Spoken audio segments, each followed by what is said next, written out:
Bon alors, récemment, il y a eu une petite polémique sur Frédéric Arnault, le fils du milliardaire Bernard Arnault, qui a été nommé PDG de la division montre de LVMH, la méga corporation de son père. Donc une polémique où des gens mesquins et jaloux y ont vu une certaine forme de népotisme.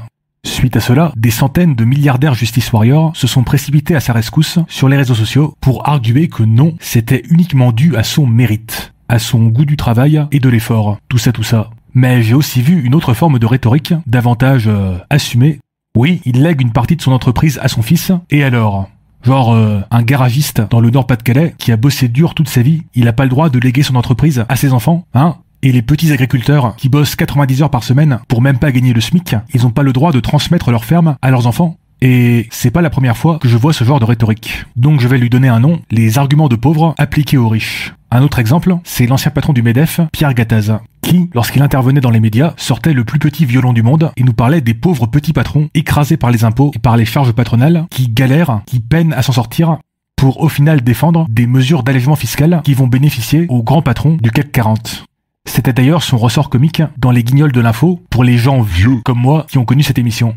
Et on voit souvent des arguments similaires dès qu'on parle de taxes sur le revenu, sur le patrimoine, etc. Bon alors, c'est quoi le problème ici ? Ben, pour illustrer, je vais prendre une version extrême de cet argument où vous allez tous voir le problème. Mais on verra que ce problème s'applique également à des versions davantage raisonnables, entre guillemets.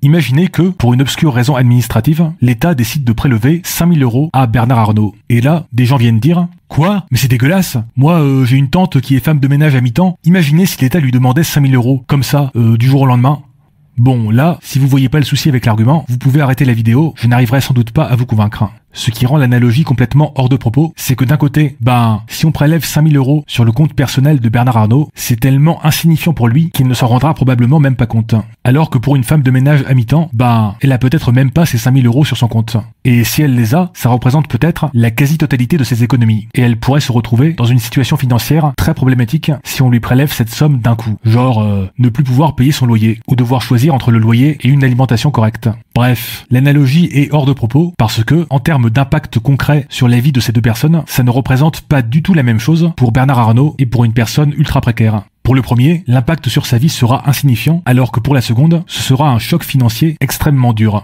Bon, ça c'était la version ultra caricaturale de l'argument, mais cette remarque reste valable pour des versions un peu plus subtiles, comme l'histoire de transmettre son entreprise à ses enfants. Là, parce que le garagiste du Nord-Pas-de-Calais ou le petit agriculteur avec sa ferme familiale, qu'ils transmettent leur entreprise à leurs enfants, ça me choque pas outre mesure. Par contre, lorsque des enfants de PDG multimilliardaires succèdent à leur père à la tête de sa multinationale, on est clairement dans un autre game, là. Vu que, déjà, comme ils ont généralement fait des études prestigieuses, ils n'ont clairement pas besoin de ça pour avoir une position sociale très confortable. Mais surtout, ça pose d'énormes problèmes de concentration du pouvoir. Voir la vidéo de Philoxime sur le sujet, si vous ne l'avez pas déjà vu, lien dans la description.